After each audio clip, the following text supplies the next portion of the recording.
Alaala ng mga nasawi sa superbagyong Yolanda ang Paglaong Memorial sa Anibong dito sa Tacloban City. Bahagi ito ng isa sa mga barko na sumadsad sa tabing baybayin nang manalasa ang superbagyong Yolanda. Ang mga aral ng malagim na trahedya, pundasyon na ngayon ng paghahanda ng mga taga-barangay 68 para sa bagyong Usman. Lahat halos may mga nakabalot ng damit at handa ng lumikas. Siyempre yung delikado, maraming namatay.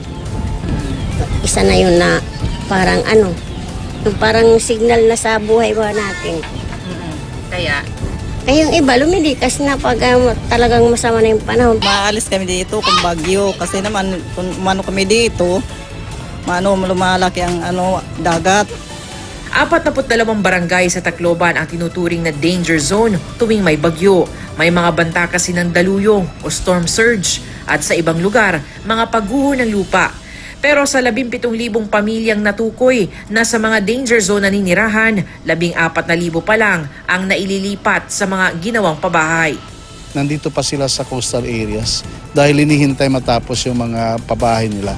So itong naiwan, they are our priorities in case mayroon mga forecast na typhoon na darating sa Tacloban. Ang mga residenteng ito ang target na i-preemptive evacuation ng lungsod sa banta pa lang ng bagyo. To really facilitate bringing people or families to evacuation center whether they like it or not. Wala namang aris to . Pinulong na ng Regional Disaster Risk Reduction and Management Council ang iba't ibang response clusters at key agencies para siguruhin ang mga paghahanda. Naka-blue alert na ang rehiyon bilang paghahanda para sa bagyong Usman. Inihahanda na rin ang mga equipment ng rescue teams. Salima Refran, GMA News.